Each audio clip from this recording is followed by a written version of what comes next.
Summer வந்தாச்சு. What's your plan for this holiday? எங்க கிட்ட விட்டுருங்க, நாங்க பாத்துக்கிறோம். GT Holidays, South India's #1 travel brand. ரொம்ப இயல்பான ஒரு காதலுக்கு ஏங்குகிற ஒரு அரவணைப்புக்காக காத்திருக்கிற ஒரு பெண்ணாக மட்டும்தான் அவள் இருந்தாள். தினம் ஒரே போட்டே வச்சுக்கிறிய, எங்கள் அண்ணியை பாரு அவ்வளோ அழகாக நீட்டாக புடவை கட்டிக்க, உனக்கு புடவை கட்ட தெரியுதா? அப்புறம் பர்சனல் லைஃப்பில் வந்து இருக்கும்போது உன்னை பார்த்தா எனக்கு வந்து தோணவே இல்லை. பாரு அவங்களுக்கு பாரு எப்படி கர்வ்ஸ் இருக்குது, நீ என்ன தட்டையாக இருக்கேன், ரொம்ப கொச்சையான ஒரு பாஷை. எங்கள் அம்மா வேறு அப்பப்போ ஃபோன் பண்ணி என்ன மாப்பிள்ளை உங்கள்கிட்ட சந்தோஷமாக இருக்கிறாங்களான்னு கேட்குறாங்க. இல்லை ஒன்றும் நடக்கலைன்னு சொன்னேன். ஐயோ நீ ஏன் அது சொன்ன, உண்மையே நடக்கலை தானே, அப்புறம் எதோ எப்படி சொல்கிறது? எங்கள் அம்மா கேட்டா, இரு 2-3 நாள் இரு, அம்மாவை பார்த்துக்கோ, நான் வந்து கூட்டிகிட்டு போகிறேன் அப்படின்னு. இந்த 10 நாள் கேப்புக்குள்ளே இவனை என்ன பண்ணிட்டான், கேஸை போட்டான் சார் இந்த பொண்ணு மேலே. கல்யாணம் ஆகி 2வது நாளே என்கிட்ட வந்து ஒரு செக்ஸ் டாயை வாங்கிட்டு வந்து கொடுத்து, இதை வந்து நீ உனக்கு யூஸ் பண்ணிக்கோ, எனக்கு உன்னை பார்த்தாலே பிடிக்கல, நீ வர வேண்டாம், நீ எப்போ வேணாலும் அந்த அதில் வைப்ரேட் பண்ணிட்டா அந்த மாதிரி ஆகிடும் உனக்கு, அதனால நீ அதில் பண்ணிக்கோன்னு சொல்கிறா. எப்படி மேடம்? ஒரு மெசேஜில் எதுக்குடி என்னை கூப்பிடுற, நான் என் ஃப்ரெண்ட்ஸோட சந்தோஷமாக இருந்தால் கூட உனக்கு பிடிக்காது, உனக்கு அதுக்கு தான் உனக்கு டாய் வாங்கி கொடுத்துருக்கேன்ல, அதை யூஸ் பண்ணிக்க வேண்டியது தானே, அடங்கு.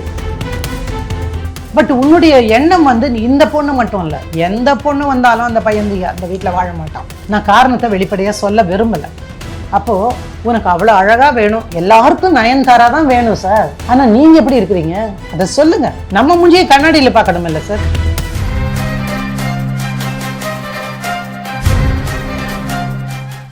நக்கீரநேயர்களுக்கு வணக்கம். வழக்கு நிகழ்ச்சிக்கு வரவேற்கிறோம். வழக்கறிஞர் சாந்தகுமாரி மேடம் இந்த வாரம் அவங்க எடுத்து நடத்தின வழக்கு குறித்து நம்மள்கிட்ட பேச இருக்காங்க. அவங்கள வரவேற்கலாம். மேடம் வணக்கம். வணக்கம். இந்த வாரம் யாருடைய வழக்கு? தீபிகா அப்படிங்கிற ஒரு டாக்டருடைய வழக்கை பற்றி நம்ம பேச போகிறோம். டாக்டர்னு சொன்னாக்கா முழுக்க எம்பிபிஎஸ் முடித்து அது அப்படி இல்லை. இந்த பொண்ணு வந்து ஸ்கின் ஸ்பெஷலிஸ்ட்டுக்கு படித்து வந்தவங்க. அதாவது நார்மலாக இருக்கக்கூடிய எம்பிபிஎஸ் படித்த டாக்டருக்கும் இவங்களுக்கும் நிறைய டிஃப்ரென்ஸ் இருக்கும். எம்பிபிஎஸ் டாக்டர்ஸ்னால் அவங்க ரொம்ப பெரிய மனிதர்களாக நடத்தப்படுவார்கள். ஒரு டென்டிஸ்ட் மாதிரியோ இல்லை ஸ்கின் ஸ்பெஷலிஸ்ட் மாதிரியோ ஒரு இது கிடைக்காம அடுத்ததுக்கு போய் அப்படி படிக்கிறவங்ககிட்ட இருக்கும்போது அது வந்து ரொம்ப சாதாரணமாக தான் எடுத்துக்கொள்ளப்படும். இவங்க அப்பா அம்மாவுக்கு ஒரே பொண்ணு. அப்பாவுக்கும் ஒரு நல்ல வேலையில் இருந்தார். அவங்களுக்கு ஓரளவுக்கு வசதியான குடும்பம்தான். ஆனால் என்னென்னா சொத்து பிரிக்கிற தகராறில் போய் கோர்ட்டில் போய் மாட்டினாங்க. வருஷக்கணக்காக கோர்ட்டில் கேஸ் நடந்துகிட்டே இருக்குது. ஸோ 4 அண்ணன் தம்பிகளும் சேர்ந்துக்கிட்டு இந்த சண்டையிலேயே இருந்ததுனால ஒரு பெரிய அளவில் வருமானம் பார்க்கிற ஒரு இடமா இல்லை. அவளுக்கு தான் திருமணத்திற்கு பார்த்துக்கிட்டே இருந்தாங்க. பொண்ணு பேரழகின்னு நான் சொல்ல மாட்டேன், பார்க்க நல்லா இருப்பாள், அவ்வளோதான். சரின்னு தேடுறாங்க. தேடும்போது நம்ம தான் ஜாதியில் தானே பார்ப்போம். அப்போ ஜாதியில் பார்க்கும்போது ஒரு பையன் வந்து பக்கத்துலேயே ஒரு கம்பெனி ஒன்று வச்சு நடத்திட்டுருக்குறாங்க. என்னென்னா அந்த குறிப்பிட்ட சாதியினர் வந்து பெரும்பாலும் வியாபாரிகளாகத்தான் இருப்பாங்க. இது நான் சாதியை பற்றி சொல்கிறது இல்லை, பொதுவாக. அதனால் அந்த பையன் வந்து நல்ல பிஸ்னஸ் பண்ணிகிட்ருக்குறான். மாதம் இவ்வளவு டேர்ன் ஓவர் இருக்கவனுக்கு, குறைஞ்சது ஒரு மாதத்துக்கு வந்து இத்தனை லட்சம் எடுக்கிறான் அப்படின்னு எல்லாம் சொன்ன உடனே அப்போ கூட கேட்குறா, ஏன்பா நான் இதுக்கு படிச்சிருக்கேன், இவ்வளோ படிச்சுட்டு என்னை போய் அங்கே கல்யாணம் பண்ண சொல்கிறேன், ஏன்பா இப்படி பண்ணுற, எனக்கு ஏற்ற மாதிரி ஒரு மாப்பிள்ளையை பார்க்கலாமில்ல, அப்படியெல்லாம் பார்க்கக்கூடாதுமா, இன்றைக்கி வியாபாரத்தில் எவ்வளவு சம்பாதிக்கிறாங்க அதையும் பாரு, அன்போடு இருந்தால் சரி, 2 பேரும் இதில் இப்படித்தான் இருக்கணும்னு இல்லைன்னா அப்பா சொல்கிறாரு. அவங்க ஒரே பொண்ணுங்கிறதுனால ரொம்ப காலமாக சேர்த்து வச்சு ஒரு 120 பவுனுக்கு பக்கமாக ரெடியெல்லாம் பண்ணி வச்சுருந்தாங்க. பையனை பார்க்குறாங்க. அவங்க வந்து பார்த்துட்டு போகும்போது ஒரு பெருசாக ஒரு சாட்டிஸ்ஃபேக்ஷனோடு போனாங்கன்னு சொல்ல முடியாது. பட் இவங்க போய் பார்த்தபோது இவங்களுக்கும் பெருசாக சாட்டிஸ்ஃபேக்ஷன் கிடையாது. பட் இவளுக்கும் கல்யாணம் பண்ணுற வயசு. சரி, அவன் நல்லா வியாபாரம் பண்ணுறேங்கிறாங்க. அரிசி வியாபாரமோ பருப்பு வியாபாரமோ இல்லை வேறு ஏதாவது கூட இருக்கலாம். அந்த வியாபாரத்தில் ஏதோ மாதத்துக்கு நல்லா சம்பாதிக்கிறான்னு சொல்கிறாங்க. இதை தவிர இப்படியெல்லாம் சொல்கிறாங்க இல்லை சார், யாராவது அந்த ப்ரொஃபைல் இருக்கிற மாதிரி இவன் சம்பாதிக்கிறானான்னு வெரிஃபை பண்ணுவாங்கன்னு நினைக்கிறீங்களா? ஒருத்தருமே நினைக்க மாட்டாங்க. இப்போது அவன் வந்து அவ்வளோ சம்பாரிச்சிருந்தா அவனுடைய இன்கம் டேக்ஸ் ரெக்கார்ட்ஸில் தெரிய வருமா இல்லையா? அப்போ அது ஏதாவது கண்டுபிடிக்க முடியுமான்னு பார்த்துருக்கலாம். ஒரு டிடெக்டிவ் வச்சு கூட இது பண்ணியிருக்கலாம், வேறு வகையில் ஏதாவது தேடி இருக்கலாம். அப்படியெல்லாம் இல்லாமல் இதுதான் பின்புலம். இதில் வந்து கல்யாணம் பண்ணுறாங்க. கல்யாண செலவு முழுக்க பொண்ணு வீட்டுக்கு தான் பண்ணுறாங்க. அவங்க வந்து தங்களுடைய ஒரே பொண்ணு கல்யாணம், இவ்வளோ ஒரே கல்யாணம் தானே அவங்க வீட்டில் நடக்க போகுது. அதனால் அவங்களும் ரொம்ப நல்லா பண்ணுறாங்க. இவங்க அளவா மாப்பிள்ளை வீட்டுக்காரரு என்ன சீர் செய்யணுமோ அதுக்கு அளவாக போடவே, அல்லது ஒரு தாலி கொடினா தாலி கொடி, அந்த மாதிரி இவ்வளோ தான் நடந்தது. பொண்ணு வந்து சரி கல்யாணம் பண்ணியாச்சு, நாம் இனிமேல் சந்தோஷமாக இருக்கலாம் ஹஸ்பண்டோடன்னு முடிஞ்ச வரைக்கும் அவன் என்ன பண்ணுறா, வீட்டில் இருந்துகிட்டே வேலைக்கு போகலை அவள். ஏன்னா அதுக்கு முன்னாடி வரைக்கும் அவள் வேலைக்கு போகல, அப்போ தான் முடிச்சிருந்தா, அவ்வளோதான். ஸோ வீட்டில் இருந்தபோது தினமும் வந்து அவர் வேலைக்கு போகிறதுக்கு முன்னாடி நின்று வழி அனுப்புறது, அல்லது வந்தால் எப்போங்க வர்றீங்க, மத்தியானம் சாப்பாட்டுக்கு வரலையாங்கிறது, ரொம்ப இயல்பான ஒரு காதலுக்கு ஏங்குகிற, ஒரு அரவணைப்புக்காக காத்திருக்கிற ஒரு பெண்ணாக மட்டும்தான் அவள் இருந்தாள். ஆனால் அந்த வீடு எப்படின்னு கேட்டிங்கன்னா, ஏற்கனவே அந்த பையனுடைய அண்ணனுக்கு கல்யாணம் ஆகி ஒரு அண்ணி இருக்காங்க அந்த வீட்டில். அவங்களுக்கு ஒரு குழந்தையும் இருக்குது. இப்போது அந்த வீட்டில் முதல் குழந்தை பிறக்கும் போது அந்த குழந்தை என்ன ஆகும்னா எல்லாருக்கும் பிடிச்சமான குழந்தையாயிடும். செல்லம் கொஞ்சம் கொஞ்சம் அது அப்படி இருப்பாங்க. அப்புறம் இந்த பையன் வந்ததுக்கப்புறமே கேட்குறான், நீ என்ன இப்படி இருக்க அப்படிங்கிற. எப்படி இருக்கேன், நீ கல்யாணத்துக்கு முன்னாடி பார்த்த மாதிரி தானே நான் இருக்கேன், இப்போ என்ன வித்தியாசமாகவா இருக்கிறேன், சொல்லி என்ன சொல்லு, உனக்கு என்ன பிடிக்குதோ அந்த மாதிரி நான் மாற்றிக்கிறேன் என்ன அப்படின்னு. ஓப்பன் மைண்ட், அவரை சந்தோஷப்படுத்தணும், அவ்வளோதான். தினமும் ஒரே போட்டே வச்சுக்கிறிய, எங்கள் அண்ணியை பாரு, அவங்க என்ன சாரீ கட்டுறாங்களோ அதுக்கு மேட்சாக போட்டு வச்சுப்பாங்க. பாரு அண்ணி பாரு எவ்வளோ அழகாக நீட்டாக புடவை கட்டுக்க, உனக்கு புடவை கட்ட தெரியுதா அப்படிங்கிறது. நான் வந்து காலேஜில் படிக்கிற வரைக்கும் நான் வந்து சுடிதார் தான் போட்டு போவேன், இல்லை ஜீன்ஸ் டிஷர்ட் அப்படி போட்டு போவேன். எனக்கு சாரீ கட்ட தெரியாது தான். ஏதாவது ஃபங்க்ஷன் இந்த மாதிரி கல்யாணங்களுக்கு போகணுன்னா அன்னைக்கு பார்த்து அம்மா வந்து கட்டி விடுவாங்க, நானும் கட்டி பழகிக்கிறேன் அப்படின்னு. அப்புறம் இந்த அண்ணிக்கிட்ட போயிட்டு அவன் வேலைக்கு போனதுக்கப்புறமா, அண்ணி நீங்கள் எப்படி புடவை கட்டுறீங்கன்னு எனக்கு கட்டி விடுங்க, அதை கட்டி எனக்கு பழக்கி விடுங்க அப்படின்னு. உனக்கு கட்டி புடவை கட்டி விடுறது தான் எனக்கு வேறு வேலை இல்லை, நான் வீட்டில் இவ்வளோ வேலை பார்க்கணும், அத்தைக்கு இது செய்யணும், மாமாவுக்கு இது செய்யணும்னு. அத்தை மாமாவும் வீட்டிலையே உட்காந்துக்கிறவங்க. அந்த அம்மா ஒரு பேஷண்ட்டு, சுகர் இருக்குது, அந்த அம்மாவுக்கு உடம்பு சரியில்லைன்னு, பேக் பெயின், மூட்டு வலி, உலகத்தில் என்னென்ன வியாதி இருக்கோ அத்தனையும் ஒரு பட்டியல் போட்டு சொல்கிறோம். ஸோ அந்த அம்மாவுக்கு கவனிச்சுக்கணும். இந்த பெரிய மருமக எப்படின்னா, இந்த குடும்பத்துக்குள்ளே நுழைஞ்ச நாள்லேருந்து இப்போ குழந்தைக்கே ஒரு வயசு 2 வயசுன்னு வச்சுக்கோங்க, ஏறத்தாழ ஒரு 3 வருஷம் அனுபவம் இருக்கும். யார் யார் எப்படின்னா அவங்களுக்கெல்லாம் செஞ்சு பழகி போச்சு. ஆனால் இந்த சின்ன பொண்ணுக்கு தெரியறதில்ல. அப்புறம் அவங்க அண்ணி வந்து இந்த நேரத்தில் அம்மாவுக்கு வந்து இந்த சூடாக ஒரு ஹார்லிக்ஸ் கொடுக்கணும் அப்படின்னு நினச்சதுன்னு வச்சுக்கோங்களேன். இவ கொடுங்க, நான் கொண்டு போய் அத்தைக்கிட்ட கொடுக்குறேன். அதையே நீ கொடுக்குறது, போடுறது நான், நீ கொடுக்குறதா, விடு விடு நானே பார்த்துக்கிறேன், நான் கொடுத்தா தான் அத்தைக்குன்னு. அப்புறம் ஒரு நாள் அப்படி தான் அவசரமாக கொண்டு வரும்போது ஒரு பழக்கம் இருக்கணும். ஒரு டம்ளர் நிறைய ஒரு ஹார்லிக்ஸ் எடுத்துகிட்டு வரோம், இல்லை ஜூஸோ கஞ்சியோ என்ன எடுத்துகிட்டு வரோம்னாலும் அதை அழுங்காமல் கொண்டு வந்து வைக்கிறதுக்கு தெரியணும். ஒரு அவசரமாக கொடுக்கணுன்னு வந்து டக்குன்னு அப்படி சிந்துற மாதிரி வச்சிடறேன். உன்னை யார் வர சொன்னா, பேசாமல் அவளையே வர சொல்லியிருக்கலாமே அப்படின்னு அம்மா சொல்கிறாங்க. எல்லாருக்குமே அந்த பெரிய மருமகள் பிடித்தவளாகவும் இந்த பொண்ணு ஒன்றும் லாய்க்கில்லாத மாதிரியுமே தெரியுது. ஏன் புடவை இந்த மாதிரி கட்டுற, அசிங்கமெல்லாம் உனக்கு கட்டுறதுக்கு? எங்கள் அண்ணி பாரு எவ்வளோ அழகாக கட்டிக்கிறாங்க, காலுக்கு பின்னாடி வரைக்கும் வர்ற மாதிரி வச்சு. நீ மருதாணி வச்சுக்க மாட்டியா? அண்ணியை பார்த்தியா, காலில் கீழெல்லாம் வந்து மருதாணி வச்சுப்பாங்க. ஏன் தெரியுமா? வெடிப்பு வராமல் இருக்கணுங்கிறதுக்காக. விட எனக்கு வெடிப்பெல்லாம் வராது, நான் ஆயின்மெண்ட்டெல்லாம் நான் போட்டுப்பேன், எனக்கு ஒன்றும் அப்படின்னு. ரொம்ப யதார்த்தமான ஒன்றுமே தெரியாத ஒரு பொண்ணு. அப்புறம் பர்சனல் லைஃப்பில் வந்து இருக்கும்போது உன்னை பார்த்தா எனக்கு வந்து தோணவே இல்லை, நீ வந்து ஒரு பெண்ணுக்கு உரிய லட்சணங்களோடவே இல்லை. பாரு அவங்களுக்கு பாரு எப்படி கர்வ்ஸ் இருக்குது, அவங்களுக்கு பாரு எப்படி இருக்குது, நீ என்ன தட்டையாக இருக்கே, ரொம்ப கொச்சையான ஒரு பாஷை. இதெல்லாம் கேட்கும்போது அந்த பொண்ணுக்கு, ஏன் நான் நல்லா தானே இருக்கேன், நான் நல்லா தானே இருக்கேன், நீ என்னை பார்த்து தானே கல்யாணம் பண்ணினேன், அப்படியே என்னை இப்படி சொல்கிற, அப்போ நீ அன்னைக்கே வேண்டாம் தானே நீ சொல்லியிருக்கணும்.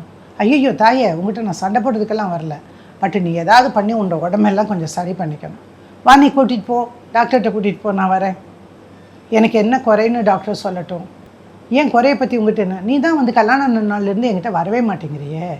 எங்கள் அம்மா வேறு அப்பப்போ ஃபோன் பண்ணி என்ன மாப்பிள்ளை உங்கள்கிட்ட சந்தோஷமாக இருக்கிறாங்களான்னு கேட்குறாங்க. நான் என்னென்னு சொல்லட்டும்? நீ டாக்டர் தானே, படித்த பொண்ணு தானே, சொல்ல வேண்டியது இல்லை ஒன்றும் நடக்கலைன்னு சொன்னேன். ஐயோ நீ ஏன் அது சொன்னேன், உண்மையே நடக்கலை தானே, அப்புறம் ஏதோ எப்படி சொல்கிறது? எங்கள் அம்மா கேட்டா, இல்லை நான் வேணால் அத்தைகிட்ட கேட்கட்டுமான்னு. நீ ஒன்றும் அத்தைகிட்டையும் கேட்க வேண்டாம், மெத்தைகிட்டையும் கேட்க வேண்டாம், அமைதியாரு, எப்போ நடக்குமோ அது நடக்கும் போ. உன்னை பார்த்தா எனக்கு வந்து பிடிக்கவே இல்லைடி, அதுக்கு நீ என்னடி பண்ண சொல்கிற அப்படிங்கிற. நீ இது இப்போ சொல்லக்கூடாது, நான் இப்போ உனக்கு மனைவி, நானும் ஒரு ஆசையோடு தானே உனக்கு கல்யாணம் பண்ணியிருப்பேன், அப்போ நீ என்னோட வாழத்தானே வேணும் அப்படின்னு. இப்போ என்ன பண்ணுவான், சாயங்காலம் வந்து அந்த மில்லெல்லாம் மூடிட்டு வீட்டுக்கு வந்தான்னா வீட்டுக்கு வந்தோடனே குழந்தைய சித்தா அப்படின்னு வந்துடும் குழந்தை. ஸோ சித்தா குழந்தைய வச்சுட்டு இருப்பாரு, விளையாடுவாங்க, மெத்தையில் போட்டு விளையாடுவாங்க. இவளும் பக்கத்தில் ரூமில் உட்காந்துருப்பா, இவளும் விளையாடுவாள். ஆனால் எவ்வளோ நேரம் ஒரு பொண்ணு விளையாடுவா? அவள் புதுசாக கல்யாணம் ஆகி வந்தவா, ஒரு ஆசை இருக்கும். அவனுக்கு இல்லைனாலும் இவளுக்கு இருக்கும் தானே ஒரு கணவன், ஒரு முதலாக ஒரு ஆண்மகன் அருகாமை அப்படிங்கிறது. ஆனால் இந்த பையன் வந்து அவளை கவனிக்கிறதே கிடையாது. குழந்தைய வச்சுருப்பான், குழந்தை தூங்கினதுக்கப்புறம் எடுத்துகிட்டு போய் படுக்க வைப்பான். இல்லைன்னா சம்டைம்ஸ் இங்கேயே தூங்கட்டுமா, உனக்கு ஒரு வேலை இல்லையா, கொண்டு போய் குழந்தைய உங்கள் அண்ணங்கிட்ட கொடுத்துட்டு வா அப்படின்னு. அண்ணி ஏதோ வேலை செஞ்சிட்ருக்குறாங்க, நீயும் போய் அவங்களோட வேலை செய்வேன், நீ இங்கே உட்காந்துட்டு எங்கிட்ட பேசிகிட்டு இருக்கிற அப்படின்னு. அண்ணி வேலை செய்கிறாங்கன்னு உனக்கு எப்படி தெரியும்? இல்லை, அவங்க எல்லா வேலையும் முடிச்சுட்டு தான் போவாங்க, எங்கள் குடும்பத்துலேயே அவங்க ரொம்ப பொறுப்பானவங்க அப்படிங்கிறாங்க. சரி, அடுத்த நாள் அண்ணிக்கிட்ட போய் வேலை செய்யலான்னு இவ போனால், நீ எதுக்கு இங்கே வர, நீ இங்கே ஒன்றும் வர வேண்டாம், உனக்கு என்ன தெரியும், உனக்கு சமைக்க தெரியுமா, இல்லை எதை எடுத்துகிட்டு வைக்க தெரியுமா, எதையா எடுத்து தடப்படன்னு எடுத்து கொட்டிடுவேன். ஸோ இவளுக்கு எல்லாருமே இவளை விரும்பாதவர்களாக இருக்கிறாங்க அப்படின்னு இவளுக்கு மனசில் படுது. அப்புறம் அத்தைக்கிட்ட போய் சொல்கிறேன், அத்தை எனக்கு நீங்கள் சமையல் சொல்லிக் கொடுக்க சொல்லுங்கள், நானும் கற்றுக்குறேன், எனக்கும் வேலை செய்யணுன்னெலாம் ஆசை தான் இருக்குது, பட் அண்ணி எதுக்குமே என்னை விட மாட்டேங்கிறாங்க. ஆமாம், நீ ஒரு காப்பி வைக்கிற லட்சணத்துலேயே உங்கள் அம்மா எப்படி வளர்த்துருக்கான்னு எனக்கு தெரியாது அப்படின்னு அந்த அம்மா சொல்லுது. ஸோ இவ எல்லாருக்குமே வேண்டாத மாதிரி. அப்போ ஒரு நாள் அவங்க அப்பா ஃபோன் பண்ணி எப்படிடா செல்லம் இருக்க அப்படின்னு கேட்குறாரு. இவ ஒன்று அழுகிறா. அப்பா நான் சந்தோஷமாகவே இல்லைப்பா, இங்கே யாருமே என்கிட்ட அன்பாக இல்லைப்பா, நம்ம வீட்டில் நீங்களும் அம்மாவும் என்னை எவ்வளோ நல்லா வச்சுப்பீங்க, இங்கே எல்லாரும் உனக்கு அது தெரியல, உனக்கு இது தெரியலங்கிறாரு, மாப்பிள்ளை நான் அழகாக இல்லைங்கிறாரு, நான் ஷேப்பாக இல்லைங்கிறாரப்பா அப்படின்னு. ஐயோ, ஒரு அப்பானால இதெல்லாம் கேட்கும்போது எப்படி இருக்குன்னு யோசிச்சு பாருங்கள். நீ அம்மாட்ட பேசு, நீ அம்மாட்ட பேசுன்னு ஃபோனை அப்பா அம்மாகிட்ட கொடுக்குறேன். அம்மாகிட்ட சொல்கிறாரு, அம்மா எனக்கு கர்வ்ஸே இல்லையா, நான் பெண் வடிவிலேயே இல்லைன்னு சொல்கிறாருமா அப்படின்னு. அந்தம்மா என்ன பதில் சொல்லும் பாருங்கள். சரிவா, நம்ம அப்பா விட்டு பேச சொல்கிறேன் மாப்பிள்ளைகிட்ட, இல்லைன்னா மாப்பிள்ளையோட ஃப்ரெண்டை கூப்பிட்டு வச்சு பேசலாம். சரி, மாப்பிள்ளையோட ஃப்ரெண்டு கூப்பிட்டா அவன் அப்படி தாங்க, அதெல்லாம் சரியாக போயிடுங்க, அவன் கெட்டவனெல்லாம் ஒன்றும் கிடையாது, ஏதோ அது மனசில் ஏதாவது பட்டிருக்கும் அவ்வளோதான், நல்ல பையன் தான். சரி, நீங்கள் முயற்சி பண்ணி பாருங்கள். அம்மா நீ கொஞ்சம் நல்லா ட்ரெஸ் பண்ணிக்கோ, நல்லா போயிட்டு வா. எங்கம்மா போகிறது, ராத்திரி வந்தவுடனே வந்து குழந்தைய எடுத்துக்கிறாரு, படுக்கிற வரைக்கும் குழந்தைய கொஞ்சிட்ருக்காரு, இல்லை அம்மா கிட்ட போய் உட்காந்துட்டு காலமுத்திட்டுருக்கிறாரு. நான் என்னதாம்மா பண்ணுறது நீங்கள் சொல்லுங்கள். ஸோ இந்த சூழ்நிலையில் அவரை மாற்றுறதுக்கான வழி இல்லை. என்னை ஒரு சினிமாக்காவது கூட்டிகிட்டு போயேன் அப்படின்னு சொல்கிறேன். எனக்கு வேறு வேலை இல்லை, கம்பெனியில் வேலை இருக்குது, நான் போகணும். நீ வீட்டுக்கு வந்து இவ்வளோ நேரம் வந்து செகண்ட் ஷோ போகலாமா? செகண்ட் ஷோ போகலான்னா அண்ணன் அண்ணி அவங்க அம்மா உட்பட குழந்தை வீட்டில் தூங்க வச்சுட்டு அவங்க அப்பா வீட்டுக்கு காவல் வச்சுட்டு வீட்டிலே இருந்துருக்கலாம். இப்போ கேட்குறேன், ஏங்க நான் தானுங்களே உங்களை கேட்டேன் கல்யாணம் பண்ணிவிட்டு ஒரு சினிமா கூட கூட்டிகிட்டு போகலையேன்னு. வீட்டில் என்னை பொறுத்த வரைக்கும் என் குடும்பம் எல்லாம் இருந்தால் தான் எனக்கு சந்தோஷம், அதனால தான். நீங்கள் தியேட்டர்லேயே பார்த்தீங்கன்னா எங்கே உட்கார்றது இதெல்லாம் வந்து சின்ன சின்ன பிரச்சனையாக தெரியும். அப்புறம் அவங்க பாரு எப்படி உட்காந்துருக்காங்க, நீ எப்படி உட்காந்துருக்கிற பாரு அப்படி இப்படின்னு கம்பேரிசனே அவளுக்கு. அவள் பார்த்தா இப்போல்லாம் அவருடைய அண்ணியை பார்த்தா வெறுக்க தங்கிட்டாங்க. அப்போ இவ கேட்குற அவங்க அண்ணிக்கிட்ட, அவங்க எல்லாம் வேலைக்கு போயிடுறாங்க, மாப்பிள்ளை 2 மாப்பிள்ளைகளும் போயிடுறாங்க. அப்போ இவ கேட்குறா, அண்ணி நீங்கள் ஏன் நீ தனி கொடுத்துன்னு போகாமல் இங்கேயே இருக்கிறீங்க அப்படின்னா. அவளுக்கு ஆச்சரியம், நீ என்ன இந்த வார்த்தையெல்லாம் பேசுகிற, இது எங்கள் வீடு, இது நம்ம வீடு, நான் இங்கே தான் இருப்பேன், நான் போகணும் அப்படின்றது. அடுத்த நாள் தம்பி வந்த உடனே, பாருங்க தம்பி உங்கள் பொண்டாட்டி என்னை ஏன் நீ தனி கொடுத்துணும் போகலன்னு கேட்குறாங்க. இவன் விடுன்னு ரூமுக்குள்ளே வந்து ஒரு அடி அடிக்கிற மாதிரி வந்துடுறான். நீ எப்படி அவங்கள அந்த மாதிரி கேட்கலாம், நீ இன்றைக்கி வந்தவா, அவங்க 3 வருஷமாக இங்கே தான் இருக்கிறாங்க, எங்கள் எல்லாத்துக்கும் சாப்பாடு போடுறாங்க, எல்லாத்துக்கும் எல்லாம் செய்கிறாங்க, நீ என்னென்ன இல்லை, நம்ம எது கேட்டாலும் நீங்கள் அண்ணினே சொல்கிறீங்களா, ஒருவேளை அண்ணி கண்ணில் படாமல் இருந்தால் நீங்கள் என் மேலே வந்து ஆசையாக இருப்பீங்களோ அப்படின்னு எனக்கு தோணுச்சு. உன் மூஞ்சியை பார்த்தா எவனுக்கடி ஆசை வரும், பெற்று வச்சுக்கிறான் பாரு உங்கள் அப்பன் அப்படின்னு சொல்லிடுறா. இவளுக்கு அன்னைக்கு ஒரே அழுக. திரும்ப ஃபோன் பண்ணி அவங்க அப்பா கிட்ட பேசுகிறா. அப்பாவுடைய செல்ல பொண்ணு இந்த பொண்ணு, அதனால் இவருக்கு தெரிஞ்சு போச்சு ஏதோ விஷயம் நடக்குதுன்னு. நீ எதுக்கு அம்மாட்ட பேசுமா, என்ன விவரம்னு சொல்லு, நானும் அம்மாவும் வர்றோம் வீட்டுக்கு அப்படின்னு. அப்புறம் ஒரு 2 நாள் கழித்து அந்த வார கடைசியில் லீவு, ஞாயிற்றுக்கிழமை அன்றைக்கி தானே, அன்றைக்கி வந்து போய் பார்க்குறாங்க. பார்த்துட்டு ஏம்மா இப்படி நடக்குது, என் பொண்ணுக்கு நான் என்ன குறை வச்சேன், எல்லா சீரு சிறப்பும் செஞ்சுருக்கிறேன், 120 பவுன் போட்டுக்கிறேன், இன்னும் கூட கொஞ்சம் நாள் போனால் எனக்கு எல்லாம் சிக்கலில் மாட்டிருக்குது, கேஸில் அண்ணன் தம்பிக்கு நடுவில் பாகத்தகராறில் சிட்டி சிவில் கோர்ட்டில் போட்டு வச்சுக்கிறேன் எல்லாம். இந்த சமயத்தில் என்னால் பெருசாக செய்ய முடியாது, நீங்கள் எதிர்பார்க்குற அளவுக்கு மேலேயே கூட நான் செய்வேன், எனக்கு இருக்கிறது ஒரு பொண்ணு தான், என் சொத்து ஏதாவது இருந்தால் அந்த சொத்தெல்லாம் யாருக்கு, இவளுக்கு தான் வரப்போகுது நான் அதெல்லாம் கேட்கவே இல்லைங்களே அப்படின்னு அந்த அம்மா ஒன்றுமே தெரியாத மாதிரி கேட்டது. மாப்பிள்ளை கேட்டால் முதல்ல என்ன மாமா பொண்ணு வச்சுக்கிறீங்க, எப்படி நடந்துக்கிறதுன்னு கூட தெரியல, பெரியவங்ககிட்ட எப்படி நடந்துக்கிறதுன்னு தெரியல, வீட்டில் இருக்கிறவங்கள எப்படி. அப்பா அவள் தனியாக வளர்ந்தவோ, வேறு யாருமே இல்லை வீட்டில், அவளுக்கு அவ்வளோதான், அதெல்லாம் கற்றுக் கொடுக்குறக்கா நான் கல்யாணம் பண்ணி வச்சுக்கிறேன் அப்படின்னு அவன் கேட்குறான். அப்புறம் இல்லைப்பா அத்தனை பேருக்கு இல்லை, எப்போ பார்த்தாலும் அண்ணி அண்ணி அண்ணின்னே சொல்லிட்டு இருக்காருப்பான்னு போட்டு உடச்சிட்றான். இந்த பையனுடைய அம்மா அப்பா எல்லாரும் இருக்காங்க, எல்லாருக்கும் புரியுது, தெரியாத ஒன்றும் கிடையாது. வீட்டுக்குள்ளே என்ன நடக்குதுன்னு பெரியவங்களுக்கு தெரியாமல் இருக்குன்னு நினைக்கிறீங்க? ஆமாம் ஆமாம், எல்லாருக்கும் தெரியுது. ஸோ இது மானத்துக்கு எடுத்துரும்னு சொல்லி இல்லை அதெல்லாம் நாங்கள் பார்த்துக்குறோம், நீங்கள் கவலைப்படாதீங்க அப்படின்னு சொல்லிட்டு, தம்பி நீ 8 மணிக்கு வந்தையா, சாப்பிட்டையா, நீயும் முன்னாட்டியும் மாடியில் இருக்கிற ரூமுக்கு போயிடுங்க, நான் அண்ணா அண்ணியை கீழே இறக்கிடுறேன், அவங்க வந்து இங்கே இருக்கட்டும் அப்படின்னு. அப்புறம் அவங்களுக்கு அந்த ரூம் பழகிடுச்சுல்ல, அதனால் இவ வந்து சொல்லியிருக்கிறா தம் புருஷங்கிட்ட, பாரு இவ வந்த உடனே நம்மளை கீழே இறக்கிட்டாங்க, அவங்கள மேலே ஏற்றிட்டாங்க. அது இந்த வசனம் வந்த உடனே எங்கள் அண்ணனும் அண்ணியும் சந்தோஷமாக இல்லை, இதுக்கு நீ தான் காரணம், நானும் உங்ககிட்ட சந்தோஷமாக இல்லை, நீ போயிட்டேன் உங்கள் வீட்டுக்கே அப்படியா. ஏன் போகணும், நான் எதுக்கு போகணும், நான் கல்யாணம் பண்ணிட்டு வந்திருக்கேன், நான் இங்கே தான் இருப்பேன் அப்படின்னு சொல்கிறேன். இவன் என்ன பண்ணுறான், ஒரு கேஸை கொண்டு வந்து சத்தம் இல்லாமல் போட்டு விட்டுறான். இந்த பொண்ணு ஒரு நாள் என்ன பண்ணுறான், அவங்க அம்மாவுக்கு ஏதோ உடம்பு சரியில்லைன்னா என்னவோ அம்மா வீட்டுக்கு போயிருக்கிறாள். போகும்போது அவன் தான் கொண்டு வந்து விடுறான், இரு 2-3 நாள் இரு, அம்மாவை பார்த்துக்கோ, நான் வந்து கூட்டிகிட்டு போகிறேன் அப்படிங்கிறான். ஸோ 1 வாரம் ஆச்சு இந்த பையன் வரல. அப்போ கேட்குற, ஏங்க நீங்கள் வந்து கூட்டிகிட்டு போகிற 2-3 நாள் இருன்னு தானே சொன்னீங்க, 1 வாரம் ஆச்சு ஏன் வரல? ஏய் நான் வர்ற வரைக்கும் நீ இருடி, வெளியூரில் ஒரு வேலை இருக்குது, பிஸ்னஸ்க்காக அந்த மூடைகளை எல்லாம் ஏற்றி இறக்குறதெல்லாம் இருக்குது, அதனால் பிஸியாக இருக்கேன், நீ வந்து ஒரு 10 நாள் இரு. 10 நாள் கழிச்சும் வரல, ஃபோன் பேசலை. இதெல்லாம் தெரிஞ்சவுடனே அவங்க அப்பாவுக்கு சந்தேகம் வந்துடுது, நம்ம தலையில் குழந்தைய கொண்டு வந்து கட்டிட்டு அவங்க ஏதோ பண்ணுறதுக்கு தான் பார்க்குறாங்க. இந்த 10 நாள் கேப்புக்குள்ளே இவனை என்ன பண்ணிட்டான், கேஸை போட்டான் சார் இந்த பொண்ணு மேலே. இந்த பொண்ணு மேலே போட்டு, இந்த பொண்ணு கொடுமைப்படுத்துது என்ன, எனக்கு மன நிம்மதி இல்லை, மென்டல் குரூயல்ட்டி, இமோஷனல் குரூயல்ட்டி. அப்போ அந்த பொண்ணு வந்து டைவர்ஸ்க்குன்னு போட்ட உடனே இவங்க அப்பாவுக்கு நோட்டீஸ் போன உடனே அவருக்கு பயந்துட்டார். அவர் ஐயோ என் பொண்ணு வாழ்க்கை இப்படியா போச்சே. அவர் ஒரு ஹார்ட் பேஷண்ட் வேறு, பாவம். அவர் எங்களை தேடி வர்றாரு, இங்கே வந்து தான் பேசுகிறாரு. பேசும்போது மேடம் எனக்கெல்லாம் டைவர்ஸ் இல்லைன்னு. ஏம்மா அவர் தான் அவ்வளோ பேசுகிறாருன்னு நீ சொல்கிறியே, என்கிட்ட கேட்கும்போது எல்லாம் சொல்லுவாள்ல, அப்புறம் எதுக்கு மேம் அப்படி சொன்னாருன்னா அதுக்காக விட்டுற முடியுமா மேடம், அவர் தானே மேடம் எனக்கு ஒரே ஒரு ஹஸ்பண்டு, அதனால் நான் அவரோட தான் வாழ விரும்புகிறேன். அவரும் சொல்லிட்டார், இல்லை மேடம் எனக்கு அந்த பழக்கம் கிடையாது, என் பொண்ணு அவரோட வாழ வைங்க. சரின்னு நாங்கள் என்ன பண்ணோம், சேர்த்து வாழ வைக்கிறதுக்காக section 9 of Hindu marriage act கீழே ரெஸ்டிடியூஷன் ஆஃப் கான்ஜுகல் ரைட்ஸ்னு ஒரு பெட்டிஷனை போடுறோம். அவனும் போட்டான், நாங்களும் போட்டோம். வருவான் சார், கோர்ட்டுக்கு வருவான். இந்த பொண்ணு பக்கம் கூட திரும்பி பார்க்க மாட்டான். அவள் 10:30 மணிக்கு தான் கோர்ட்டு, 10:15 மேடம் அவன் வரல மேடம், என் வீட்டுக்காரர் வரல மேடம், இன்றைக்காவது நான் பார்த்துடலான்னு நினச்சேன் மேடம், வரல மேடம். 3 வயதா 4 வயதாக்கு வரமாட்டான். அப்புறம் அது முடிஞ்சு போச்சு அப்படிங்கும்போது வந்து ஒரு பெட்டிஷன் போடுவான். அப்புறம் இது இப்படியே இழுத்துட்டு இருந்தது.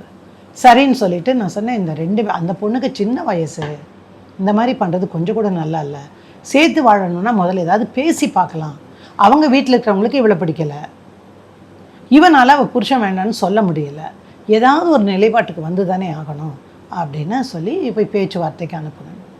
மீடியேஷன் போகிறாங்க சார். மீடியேஷன்லையும் அந்த பொண்ணை ரொம்ப சீப்பாக அவன் ட்ரீட் பண்ணுறான். இது ஒரு பக்கம்னா, அப்போ என்னம்மா பண்ணலான்னா, சரி இப்போ பொண்ணை வீட்டுக்கு துரத்திட்டான், அம்மா வீட்டுக்கு. இப்போ நீ என்ன கேட்கலாம், உனக்கு என்ன வேணும், எனக்கு தங்குறதுக்கு இடம் வேணும்னு கேட்கலாம். அதுக்கு சட்டத்தில் இடம் இருக்குது. அப்போ நாங்கள் எங்களுக்கு ஒரு வீடு வேணும், வாழ்கிறதுக்கு ஒரு வீடு வேணும், அந்த வீட்டு வாடகையாக தான் வாடகை எடுத்து கொடுக்கணும், அவருக்கு இத்தனை சொத்து லிஸ்ட்டில் இருக்குது அப்படின்னு ஒரு லிஸ்ட்டு போட்டு சொத்தெல்லாம் போட்டுட்டு, எனக்கு வந்து வருமானம் கிடையாது, ஏன்னா நான் டாக்டராக இருந்தாலும் நான் ப்ராக்டிஸ் பண்ணலை அப்படின்னு சொல்லி போடுறாங்க. இந்த கேஸெல்லாம் நடக்கிறதுக்குள்ளே ஒரு 6 மாதம் ஆகிடுச்சா. வீட்டில் ஒரே அழுக சண்டை. யார் வீட்டில், நம்ம தீபிகா வீட்டில் அந்த பிரச்சனையெல்லாம் நடக்குது.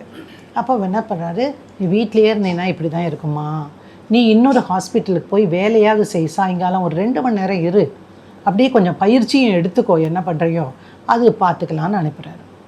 அங்கே சம்பளங்கம்லாம் ஒன்றுமே கிடையாது, பயிற்சிக்கு போகிறா. இப்போ நாங்கள் என்ன பண்ணிட்டோம், மெயின்டெனன்ஸ் வேணும்னு போட்டோமா, வீடு வாடகை அதெல்லாம் வேணும்னு போட்டோமா, உடனே 2 பேரும் அசட்ஸ் அண்ட் லைபிலிட்டிஸ்ன்னு சொல்லுவாங்க. எனக்கு எவ்வளோ வருமானம் எவ்வளவு செலவு, இதை வந்து 2 பேரும் பட்டியல் கணக்கு கொடுக்கணும். அப்புறம் இன்கம் டேக்ஸு ரிப்போர்ட்ஸ் கொடுக்கணும்.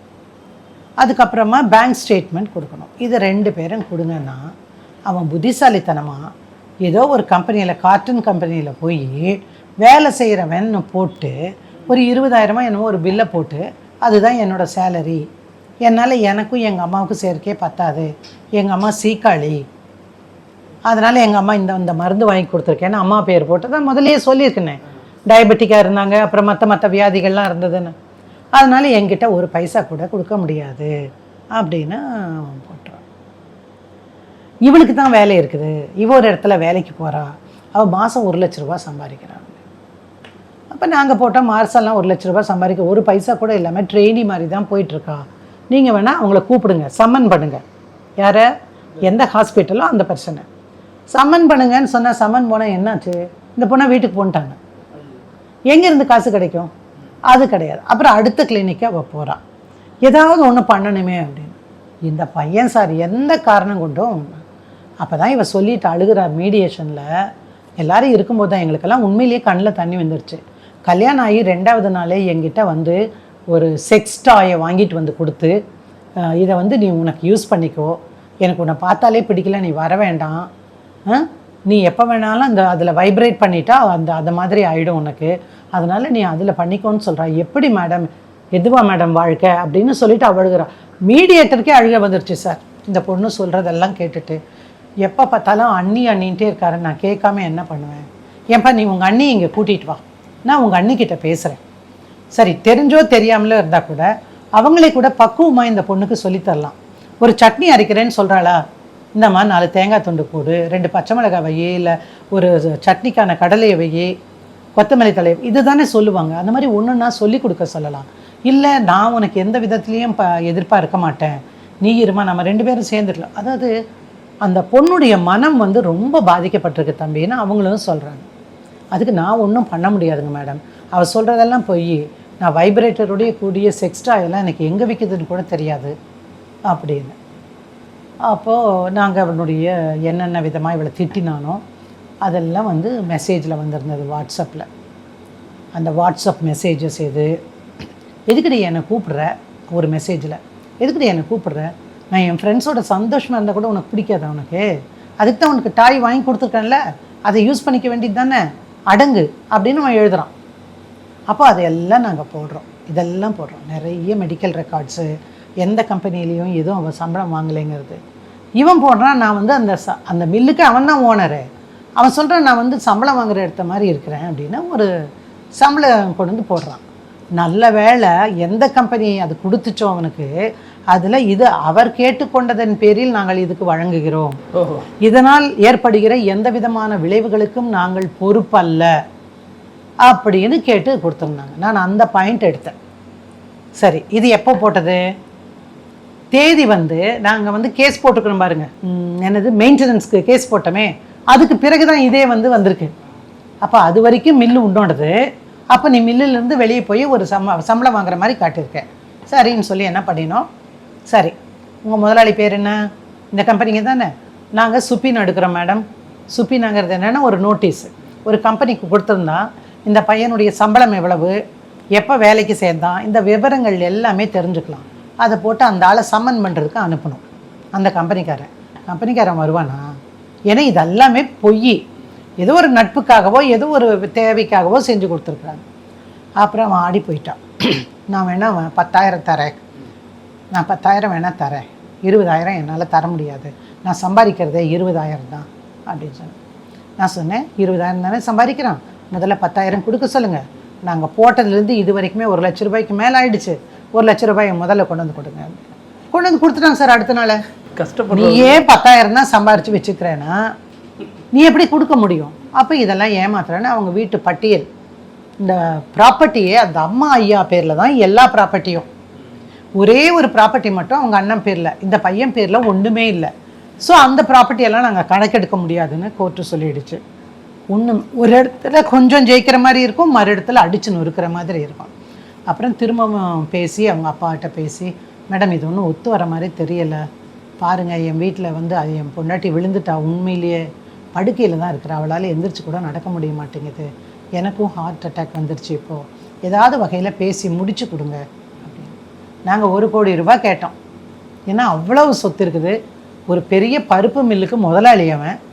ஆனால் எதுலேயுமே வராது, எதுலேயுமே அந்த பேரே இல்லாத மாதிரி. அந்த வியாபாரம் பண்ணுறவங்களுக்கு மட்டும்தான் சார் அந்த டேலண்ட் எல்லாம் இருக்கும். அந்த மாதிரி வந்துச்சு. அப்புறம் பேசி கீசி சொல்லி ஒரு தாலி செயின், அவங்க போட்ட தாலி செயின் திங்ஸ் எல்லாம் கொடுக்கணுன்னு அதெல்லாம் வாங்கிட்டு, அந்த தாலி செயின் அவங்க போட்டதை மட்டும் நான் கொடுக்க முடியாது, அவன் தான் எனக்கு புருஷன், அதை கொடுக்க முடியாதுன்ட்டா இவோ. ஸோ தாலி செயினோடு சேர்த்து ஒரு 25 லட்சமாக பேசி 1 கோடி கேட்டதுங்க. 25 லட்சம் என்ன, வேலை முடிஞ்சால் போதும். ஏன்னா அதுக்குள்ளே அப்பாவுக்கு ஹார்ட் அட்டாக் வந்து அவர் ஹாஸ்பிட்டலில் போய் இருந்து. ஸோ அந்த சந்தர்ப்பத்தின் காரணமாக மட்டும்தான் ரொம்ப மினிமம் அமௌண்ட் வாங்கிட்டு அவள் டைவர்ஸ் வாங்கிட்டு வெளியே வந்தா சார். இவ்வளோதுக்கு அப்புறமும் அவர் தான் கணவர்னு இவங்க மும்முரமாக இருக்காங்க. இல்லை அதுக்கப்புறம் விட்டுட்டாங்கன்னு வைங்க. அந்த தாலி செயின் சென்டிமெண்ட் கூட சொல்கிறேன். இல்லை சார், தாலி செயினுங்கிறது உங்களுக்கு சாதாரணம் இல்லை சார்.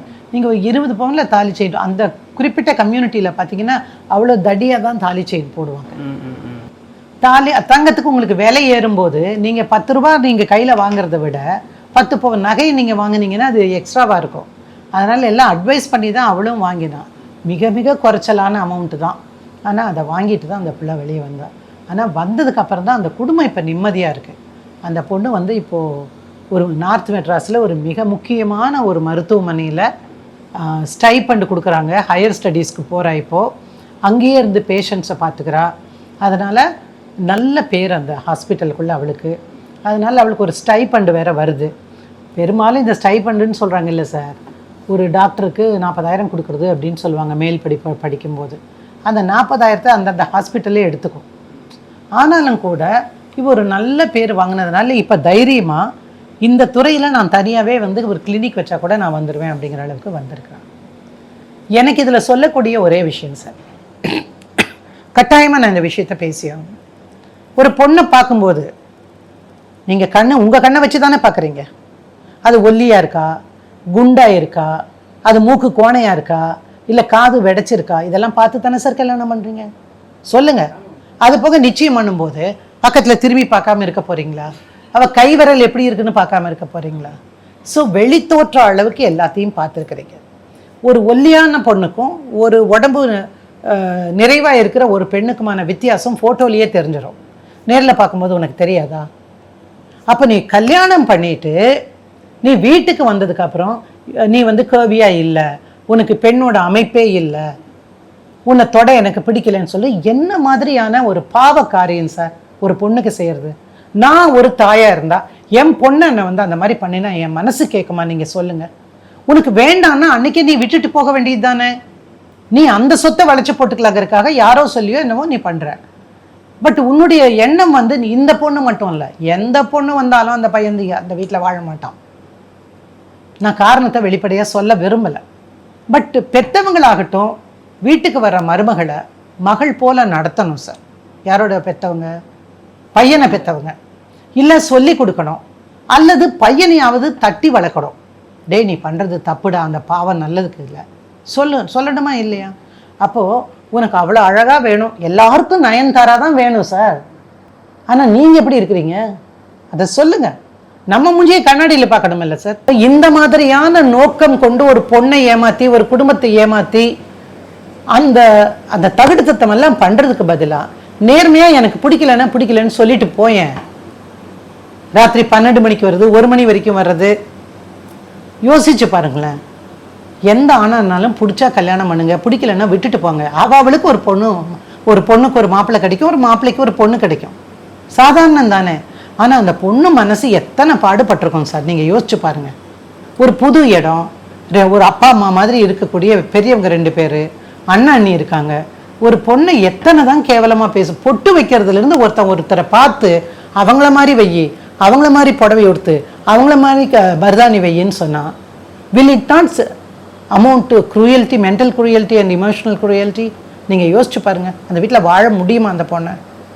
தப்பு யார் பக்கம்னு உங்களுக்கு இதை நான் சொல்லும் போதே தெரியுதா இல்லையா? எதுக்காக ஒருத்தரை ஏமாற்றி கல்யாணம் பண்ணணும்?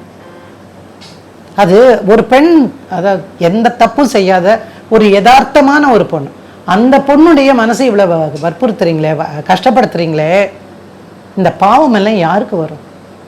யோசிச்சு பாருங்க. நான் வந்து பாவம் புண்ணியம்ங்கிற விஷயத்துல நான் அப்படி பார்த்து கூட இதை சொல்லலை. அடுத்தவங்க மனசை காயப்படுத்தாமல் இருக்கிறது கூட ஒரு நல்ல குணம் சார். அதுவும் கட்டின பொண்டாட்டிகிட்ட வைப்ரேட்டர் கொடுக்குறியே, அப்புறம் நீ எதுக்குடா கல்யாணம் பண்ணேன்னு கேட்டுக்கலாமா இல்லையா? சொல்லுங்க பார்க்கலாம். ஸோ இந்த மாதிரி நடக்கக்கூடாதுங்கிறத மட்டும்தான் நான் ஆண்கள்கிட்ட நான் கேட்டுக்க விரும்புகிறேன். இந்த வழக்கில் அந்த பெண் சந்தித்த துயரங்கள்ங்கிறது சொல்லவே முடியாத அளவுக்கு இருக்கு மேடம். பேசுவோம் மேடம். ரொம்ப நன்றி. நேரத்துக்கு நன்றி. நன்றி. நக்கீரன் டிவிக்கு சப்ஸ்கிரைப் செய்யுங்கள். உங்கள் ஆதரவே எங்கள் பலம். ஆசிரியர்களுக்கு நண்பனாகவும் மாணவர்களுக்கு ஆசானாகவும் திகழும் தேர்வு வழிகாட்டி. ஒவ்வொரு பாடத்திற்கும் அனுபவமிக்க ஆசிரியர்களின் துல்லியமான தெளிவான விடைகள். CNC இருக்கு, தேர்வு பயம் எதற்கு? இது தீரன் பப்ளிஷிங் ஹவுஸ் விற்பனை வெளியீடு.